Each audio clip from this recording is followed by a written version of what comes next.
14岁那年，我回到了我真正的家，满心期待能与亲人团聚，重欢父母膝下，得到的却是日复一日的忽视。他们满心满眼都是我那个人淡如菊的姐姐，为了能在他们眼中窥见一丝真情，我对他们极力讨好。就在我以为父亲母亲终于接纳我时，府中突生变故，父亲丢了官职，被流放了我和姐姐被送入新者库。为了不让父亲母亲担忧，我答应欧德姐姐多加照看，她依旧是高风亮节的菊花，我替她承包了所有的亲朋类物。再后来，姐姐凭借人淡如菊，赢得太子青睐，太子帮我们一家洗清冤屈。姐姐嫌我失了风度，迟迟不愿接我出新者库，宫女太监便人人上来踩上一脚，好与我拉开关系。我的姐姐风风光光的嫁给太子做正妻，我的身体却是因操劳成疾，死在一个无人在意的角落。好在苍天有眼，给了我重活一世的机会。这一世，我不想再为别人做嫁衣，我要为自己搏一个光明灿烂。姐姐人淡如菊，不争不抢，维持着京中贵女该有的体面。我却是为她忙前忙后，事后还要被教训毫无体力。后来她靠着一身风骨，博得太子青睐，当上了凤仪。我求她接我出新者库，她却让我再等等。我等啊等，等到她成为太子最疼爱的女人，等到新者库的心酸将我的耐心消磨殆尽，我再也忍不住。姐姐，求求你放过我，我离开新者库。平日总教导你，人要活得体面。我说过会风风光光的接你出新者库，就一定会做到。但你看看你现在的样子，如何当得了我的妹妹？还不快去干活！听说呀，他昨日狼狈不堪的去求萧凤仪，放他出新者库，惹得萧凤仪生厌，连这个妹妹都不想认了。这点事儿都做不好，别吃饭了。可是姑姑，我那快递分明已经扫好了，定是有人。还敢狡辩！别打了，嬷嬷，我错了，我错了。宫中从来都是拜高踩低的地方，姐姐嫌我失了风度，宫女太监便人人上来踩上一脚，好与我拉开关系。我的姐姐风风光光的嫁给太子做正妻，我的身体却是因操劳成疾，死在一个无人在意的角落。我不是死了吗？小姐，老爷夫人叫您过去。我重生回了相府抄家的前夕，既然上天愿意给我重来一次的机会，那这一次我定要为自己活出一个光明的未来。上一世，父亲凭借关系料到我与姐姐会被送入新者库，今夜找我前去，便是要嘱托我照顾好姐姐。父亲、母亲，相府要被抄家了，你与涟漪也要被送入新者库。涟漪自小被我们娇生惯养宠着，有些事还需要你多加照顾。她是你们的掌中宝，可我也是你们的女儿啊！就因为我走丢后吃过苦，我就活该替她承受这一切吗？这都是你的命，就因为你被卖到乡野之地，才将你养成了这么粗鄙的性子。从进府，我便对我的亲生父母百般讨好，祈求能得到他们的一点点关爱。今日我才知晓，原来不管我多么努力，我都比不上清高亮节的姐姐。就因我在他们眼中是个从穷乡僻野里出来的野丫头，若当年被抓走的是姐姐，他们也会这么对姐姐。你父啊，你父亲不是这个意思。你若怪我们，对我们如何责怪都行。但是你姐姐从未吃过苦，她在新者库受不住的，你就当报了母亲的生育之恩，好不好？好，我就知道易欢是最懂事的，我会保她一条性命，就当是报了你们多年的养育之恩。此后，我与你与这个家再无关系。这些年多谢父亲母亲的养育之恩，易欢在此磕头谢恨。萧映欢，往后你只需要为自己而活。你怎么带上了这些铜锈？快丢掉！这些是我的东西，我的东西要怎么处置，就不劳姐姐费心。哪怕相府败落了，我们也不能失了体面。包袱被丢掉后，我们在新者库寸步难行，没钱谋个好差事，以至于重活累活都落在了我们的头上。不，准确的说，是落在我一个人的头上。姐姐每天负责她的风骨、体力，干活的事都是交给我。只不过这一次，我不会在你身边做那些脏活累活，也没人会替你抢饭菜。姐姐，你要怎么活下去？我靠着手中的钱财，为自己谋得了一个轻松的差事。萧涟漪却是没那么好过，前世的肮脏事全靠我，她才能安然无恙。但这次你要怎么躲呢？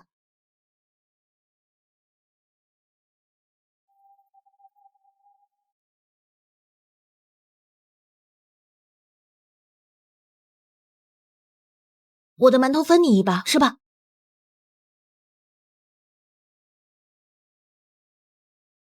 孙公公，新来的婢女都在这儿了，您看看合不合您眼？就他吧。能得孙公公赏识是你命好，往后你就去孙公公那儿当差吧。平步青云后，可别忘了我。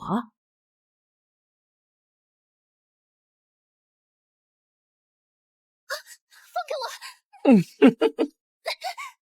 我！来吧，小美人儿。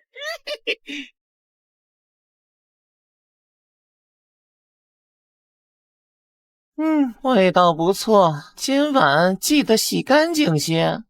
孙公公只为难我就好，不要为难我妹妹。你还有个妹妹？萧涟一大半夜约我出来是做什么？求我帮他？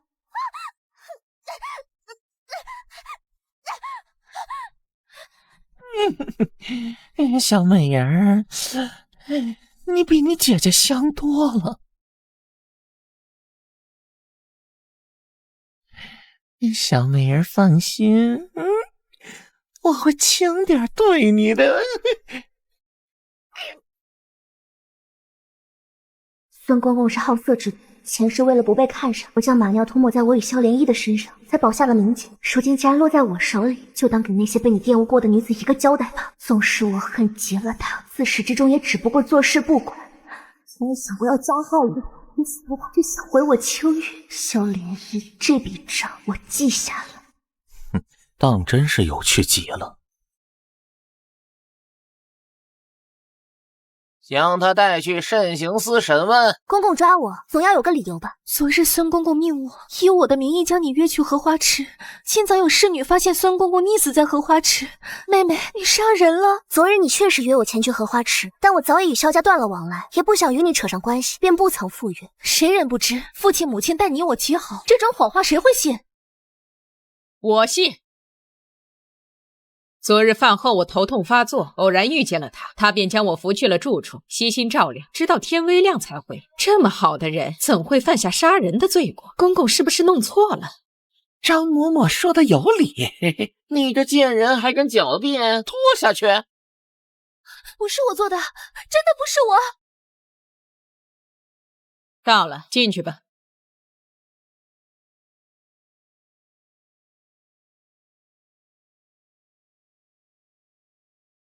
昨夜本皇子就着满地荷花饮酒，却意外撞见你杀人一幕。小小婢女，心倒是狠。不过是为自保罢了，若不能斩草除根，来日遭殃的便是奴婢。那你可知孙公公背后之人是皇后？若皇后真要细查，他断然不会放过你。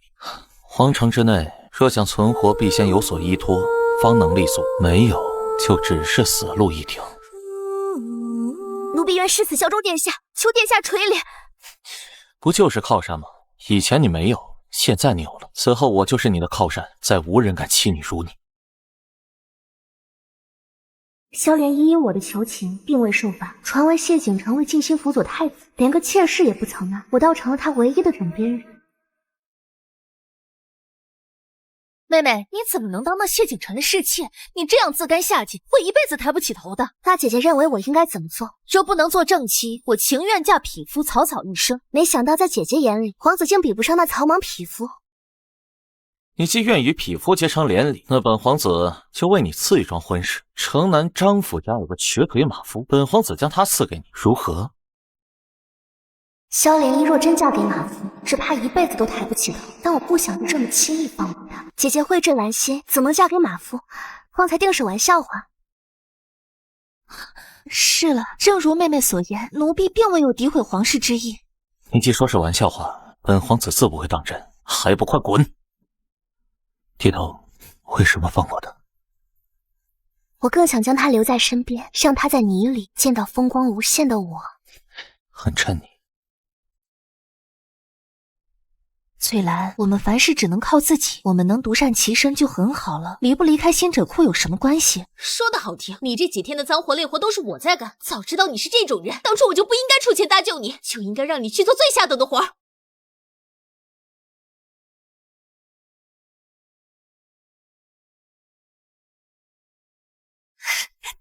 为何在这哭？可是受委屈了？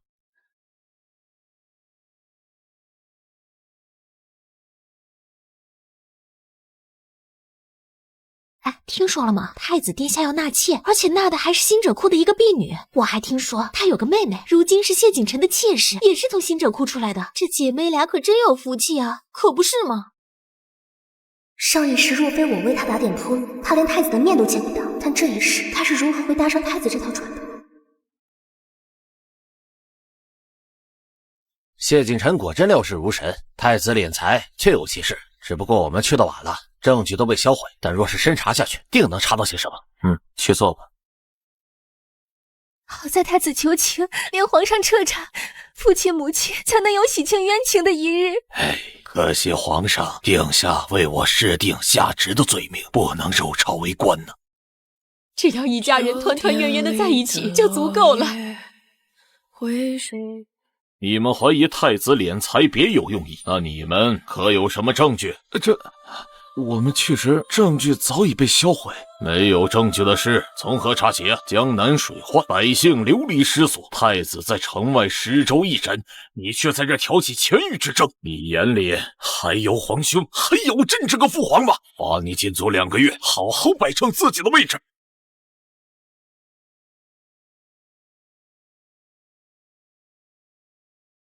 殿下，萧涟依得太子宠爱后，父亲母亲被洗清嫌疑，放了出来，一家3口其乐融融，倒衬得我像是阴沟里窥探他人幸福的老鼠。姐姐什么都不做，就是他们心中的掌中宝，而我不管做什么，都得不到他们的回眸。我想不明白，直到来新者库的前一夜，他们说我又是被拐去了乡野之地，哪儿比得上高风亮节的姐姐？有些人生来就什么都有，而有些人无论怎么争都是徒劳。他想让我做个才干双全的皇子，往后太子登基，好让我辅佐他成为一代明君。他给太子留下了一切，包括我。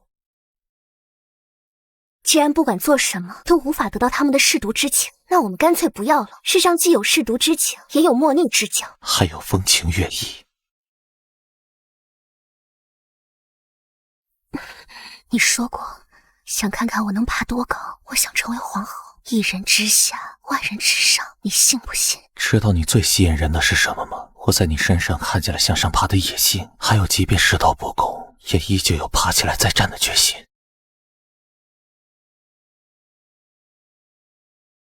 历庆23年春，江南水患过后，瘟疫四起，死尸遍地，人心惶惶。如今瘟疫四起，我想让你暗地里去找名叫陆怀明的名医。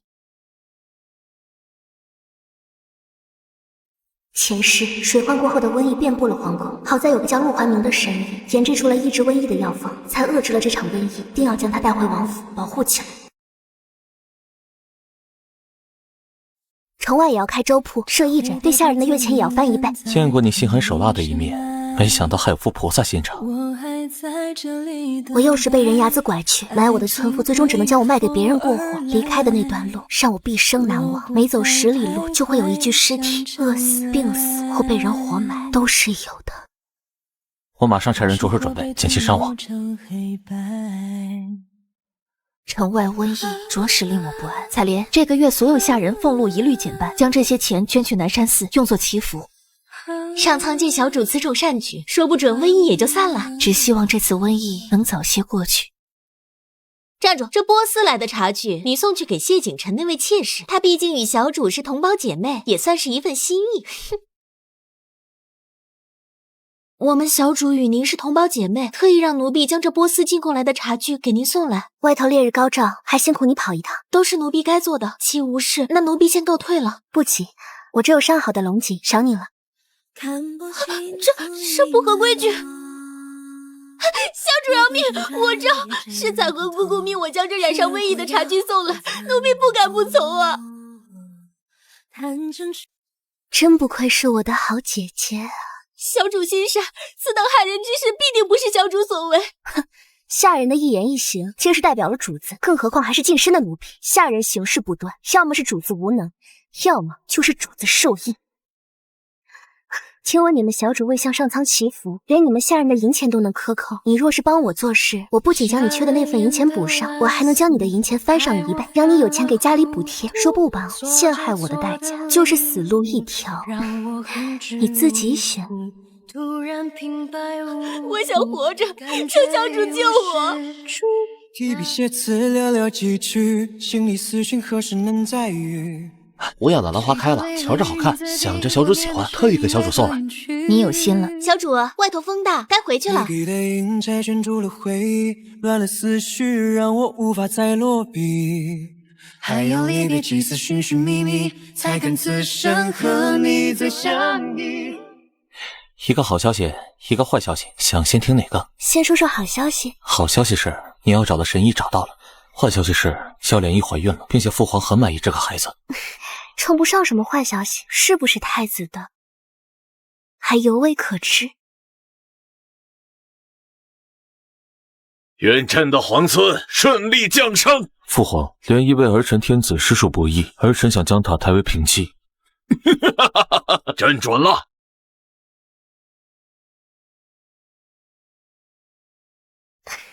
最好的报复，便是在他最得意的时候，看他跌落深渊。张大人突然生病，像是染上了瘟疫，嘴中还叫着小主的名字。马上我就要被抬为太子的平妻，绝不能在这个档口出事。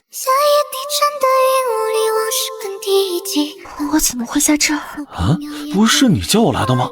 我少的像一只飞蛾扑火山。小莲溪，殿下，妾身冤枉！有人告诉臣妾，有侍卫发病，让我去瞧瞧。走到半路，不知被谁迷晕了过去，醒来后就在床上了。侍卫发病，叫太医过去便可。你去做甚？这……听闻你们2人在新者库就勾搭上了，可是真的？奴婢对小主多有帮扶，但只是同乡之谊，并无其他情愫。太子、太子妃，新者库有个叫翠兰的说，萧小主与张大人自新者库相识，2人经常私下会面。有时萧小主第2日回来时，还能在萧小主身上发现被疼爱过的痕迹。并无其他情愫，说的真好听。妾身也不知翠兰被何人收买，要诬陷于我，妾身百口莫辩。你当然百口莫辩，再多的狡辩在事实面前都是无用。哼！殿下不信我不要紧，但也要顾念自己的孩儿啊！一个野种也配冒充我的孩儿，将他连带他肚子里的孩子一并处死。至于这个侍卫，赐宫刑，逐出宫去。且浓饮醉桃花，透光阴追流沙，雨来去时。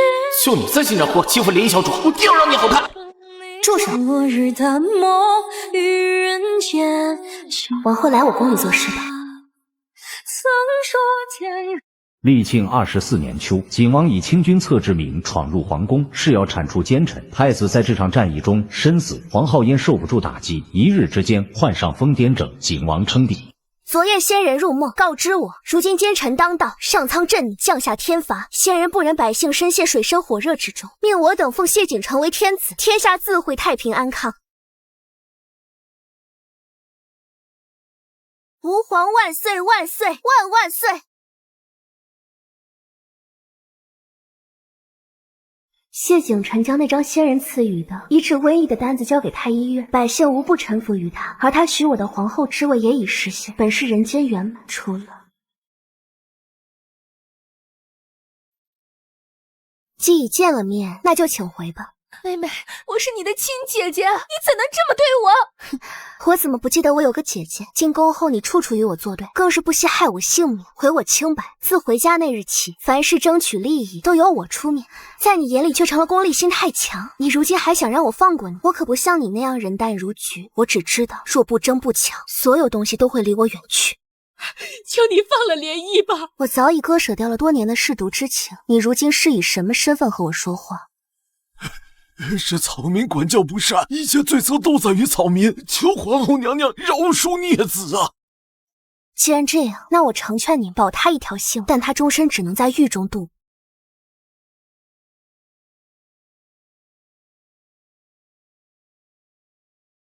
有时我也会想，若当年被抓走的是他，我会不会也被他们捧在手心长大？有人爱高风亮节的菊花，也会有人在意路边明明无际的野草。他们没有做到的事情，我可以做到。他们不爱你，我会用我余生爱你。